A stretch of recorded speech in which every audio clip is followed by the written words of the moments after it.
Crushers విషయం, ఏ crushers దగ్గర డబ్బులు తీసుకున్నారు అనే దాని మీద మీరు చెప్పారట. నేనేదో కేసు పెట్టించాను, రెడ్ బుక్లో ఉంది, దాన్ని తీసుకొని ఈ కేసులు చేస్తూ ఉన్నారు, ఈ 9 నెలల నుంచే పెట్టారు. అమ్మా మీరు మరి చూసారో లేదో, నేను మీడియా మిత్రులు కూడా ఇస్తాను, దాని తర్వాత ట్విట్టర్లో కూడా షేర్ చేస్తాను, అందరూ కూడా చదువుకోవచ్చు. ఇది స్టేట్మెంట్ ఎవరిచ్చారంటే పి జాషువా, ఐపీఎస్ ఆఫీసర్. ఈయనకి సర్వీసు 2040 దాకా ఉంది సర్వీసు. ఆయన కెరియర్ ముందు చాలా పెద్ద కెరియర్ ఉంది. అటువంటి వ్యక్తి ఆయన సంతకం పెట్టి ఈ స్టేట్మెంట్ని ఇవ్వటం జరిగింది. ఈ స్టేట్మెంట్లో క్లియర్గా చెప్పడం జరిగింది. ఏమి అంటే ఈ లక్ష్మీ బాలాజీ స్టోన్ క్రషర్స్, దీనికి ఈ యాజమాన్యానికి నాకు ఎటువంటి బంధుత్వం లేదు, ఎటువంటి బిజినెస్ పరంగా ఏమీ లేదు, నాకు ఎటువంటి ఇది లేదు. ఈ బాలాజీ స్టోన్ క్రషర్స్ అనే ఆయన మీదకి ఏం చేశారనేది క్లియర్గా చెప్పుంది. 2021లో ఆగస్టు 24వ తారీఖున 2021లో మీ వైపు నుంచి మీరు ఒక కంప్లైంట్ని వీళ్ళ పైన మీరు మూవ్ చేయటం జరిగింది. ఏమని మూవ్ చేశారు? మీ స్వహస్తాలతో మీరే మూవ్ చేశారు, నేను మూవ్ చేసింది కాదు. ఇదేదో 2024 అధికారంలోకి వచ్చిన తర్వాత చేసింది కాదు. ఇది మీరు కంప్లైంట్ పెట్టడం జరిగింది. ఈ లక్ష్మీ బాలాజీ స్టోన్ క్రషర్స్లో చాలా అక్రమం జరుగుతూ ఉంది, దీని మీద ఫైన్ వేయండి అని చెప్పి మీరు కంప్లైంట్ పెట్టారు. కంప్లైంట్ పెట్టిన దాని మీద జాషువా గారు దీని మీద ఇది చిన్న విషయం కదా అని చెప్పి యాక్ట్ చేయలేదు. యాక్ట్ చేయకపోతే మీరేం చేశారు? మీరు తిరగని ఆఫీస్ లేదు, ప్రతి ఆఫీస్ దగ్గరికి వెళ్ళారు, ఆయనకి ఫోన్ చేయించారు. మీరు బాలినేని శ్రీనివాసరెడ్డి గారి దగ్గరికి వెళ్ళలేదు. మీరు ఈ విషయం పైన బాలినేని శ్రీనివాసరెడ్డి గారి దగ్గరికి మాధవరెడ్డి అనే సాక్షి జర్నలిస్ట్ని తీసుకొని మీరు వెళ్ళి ఒక ఎమ్మెల్యే ఫోన్ చేస్తే ఎస్పీ గారు మీరు ఎందుకు యాక్ట్ చేయరు అని చెప్పి మీరు ఫోన్ చేయించి అడిగించలేదు? అడిగించారు, దీని గురించి అడిగించారు. ఇవన్నీ కూడా మీరు తలుపు తట్టారు. ఇదిగో ఈ కంప్లైంట్ గురించి మీరు కంప్లైంట్ పెట్టింది 2021లో పెట్టి ఏమని చెప్పారంటే దీనిపైన స్టోన్ క్రషర్స్ పైన లక్ష్మీ బాలాజీ స్టోన్ క్రషర్స్ పైన ఈ ఫైన్ వేసే అవకాశం ఉందని చెప్పి మీరు కంప్లైంట్ పెట్టారు.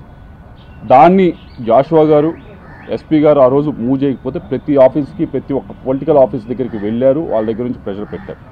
అప్పటికీ మూవ్ అవ్వలేదు. అప్పటికీ మూవ్ అవ్వకపోతే మీరు ఇంకా గట్టిగా ప్రెషర్ పెట్టేటప్పటికి జాషువా గారు ఏం చేశారంటే, ఇది అప్పుడున్న ఎస్పీ గారు ఏం చేశారంటే, దీన్ని మా దగ్గర ఆ రోజు ఏదైతే ఆయన హెడ్ చేస్తూ ఉన్నారో దాంట్లో ఉన్న ఆఫీస్లో మా దగ్గర సరిపడా దీన్ని అసెస్ చేయడానికి మనుషులు లేరు, విజిలెన్స్ దగ్గర సరిపడా మనుషులు లేరు అని చెప్పి ఏడీ మైన్స్కి ఇదిగోండి ఇది వెరిఫై చేయండి, ఎమ్మెల్యే గారు ఆ రోజున్న ఎమ్మెల్యే గారు కంప్లైంట్ ఇచ్చారు, వెరిఫై చేయండి అని చెప్పి ఇవ్వటం జరిగింది. ఇవన్నీ కూడా 2020-21లో ఇచ్చిన తర్వాత ఆ ఏడీ మైన్స్ వారు దీనిపైన ఈ స్టోన్ క్రషర్స్ పైన విపరీతమైన ఫైన్ మీ ప్రెషర్తోనే అది కూడా రాశారు. మీరు పొలిటికల్ ప్రెషర్ పెడితేనే వాళ్ళు విపరీతమైన ఫైన్ దీనిపైన లెవీ చేయబోయారు. ఎందుకు లెవీ చేయబోయారు? ఎందుకు రాశారు? మీరు ఈ స్టోన్ క్రషర్ పైన విపరీతమైన ఫైన్ రాయించిన తర్వాత వారిని ఇదిగో మేము ఇంత ఫైన్ అయిపోతా ఉన్నాం అని చెప్పి వారిని మీరు బలవంతంగా తీసుకుని వచ్చి ఇదిగో ఫైన్ అన్నా కట్టు, లేకపోతే నాకన్నా కప్పం కట్టు అని చెప్పి మీరు డబ్బులు తీసుకున్నారా లేదా? ఇవన్నీ నేను చెప్తున్నవి కాదు. ఇది 2040 దాకా సర్వీసు ఉన్న ఒక ఐపీఎస్ ఆఫీసరు చెప్తా ఉన్నది. జాషువా గారు అప్పుడు ఎవరైతే విజిలెన్స్కి ఉన్నారో ఎస్పీగా ఆయన చెప్తా ఉంది, ఆయన స్వహస్తాలతో ఇచ్చిన స్టేట్మెంట్, ఆయన సంతకం పెట్టిన స్టేట్మెంట్. అమ్మా ఇవన్నీ కూడా మీరు చేసి ఇదేదో రెడ్ బుక్ రాజ్యాంగం నడుస్తూ ఉంది, ఇప్పుడు కేసులు పెడతా ఉన్నారు, నా ఎంట పడతా ఉన్నారు అని చెప్పి మీరు మాట్లాడటం అనేది సమంజసంగా లేదు. కాబట్టి మీ వల్ల ఒక ఆఫీసర్ని మీరు ఇబ్బంది పెడతా ఉన్నారు. మీ వల్ల వీళ్ళనే కాదు, ఏడీ మైన్స్ కానీ అప్పుడున్న ప్రతి ఒక్క ఆఫీసర్ని కూడా మీ స్వార్థం కోసం వీరందరినీ కూడా ఇబ్బంది పెడతా ఉన్నారు. మీరు అంటా ఉన్నారు ఏమనంటే, అయ్యా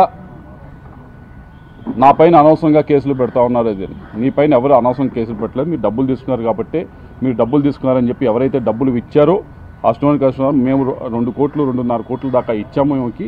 మా దగ్గర బలవంతంగా తీసుకుంది. మా దగ్గర ఏమీ లేకపోయినా కానీ మా మీద ఒక కేసు పెట్టి బనాయించి ఒక ఇన్వెస్టిగేషన్ చేయించి దాని మీద ఒక ఫైన్ లాగా వేయించి మమ్మల్ని భయపెట్టి బెదిరించి మా దగ్గర డబ్బులు లాక్కుంది అని చెప్పి వాళ్ళు స్టోన్ క్రషర్స్ వాళ్ళు కేసు పెట్టారు. వారికి నాకు సంబంధం లేదు.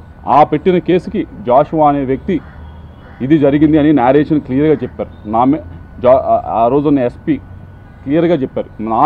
నా మీద కూడా చాలా ప్రెషర్ పెట్టారు, పొలిటికల్ ప్రెషర్ పెట్టి నన్ను యాక్ట్ చేయమంటే నేను వెళ్ళి యాక్ట్ చేయాల్సి వచ్చింది అని చెప్పి ఆయన కూడా క్లియర్ స్టేట్మెంట్. ఇన్ని స్టేట్మెంట్లు ఉన్న తర్వాత నేను చేయించానని చెప్పడం చాలా విడ్డూరంగా ఉంది. కాబట్టి ఇంతకంటే ప్రూఫ్ లేదు. ఇది దయచేసి మీడియా వాళ్ళకి ఇస్తాను, మీరు చూసుకోండి. ఇందాక చెప్పాను ఈ మొత్తం వ్యవహారాన్ని ఏదైతే క్యారెక్టర్ అసాసినేషన్ కానీ టాపిక్ డివర్షన్ కానీ ఇవన్నీ కూడా మీకు ఎవరో బ్రీఫ్ చేస్తూ ఉన్నారు. నేను వారికి చెప్తా ఉన్నా, నేను 2024 జనవరిలో నేను రిజైన్ చేసి బయటకు వచ్చాను. ఆ రోజు నుంచి ఇప్పటిదాకా నేను ఏ ఒక్క వ్యక్తి గురించి కానీ బయట కానీ మీడియా ముఖంగా కానీ పబ్లిక్లో ఎలక్షన్స్ టైంలో కానీ ఎలక్షన్స్ అయిపోయిన తర్వాత కానీ ప్రైవేట్గా కానీ ఎక్కడా కూడా నేను ఏ వ్యక్తి గురించి మాట్లాడింది లేదు. ఏ వ్యక్తి గురించి తప్పుగా ఎవరి దగ్గర మాట్లాడింది లేదు. కానీ ఈరోజు ఎవరైతే మీరు వెనకమాల నుంచి మాట్లాడిస్తూ ఉన్నారో, ఎవరైతే మీకు ఈ టాపిక్ డైవర్షను క్యారెక్టర్ అసాసినేషన్కి ట్రై చేస్తూ ఉన్నారో నేను వారికి చెప్తా ఉన్నా, ఇప్పటిదాకా నేను రిస్ట్రైన్గానే ఉన్నాను, నేను ఎక్కడ మాట్లాడను. కానీ ఈ రోజు నుంచి నాకు కూడా ప్లాట్ఫామ్స్ ఉంటాయి, నేను మాట్లాడే అవకాశం వస్తుంది.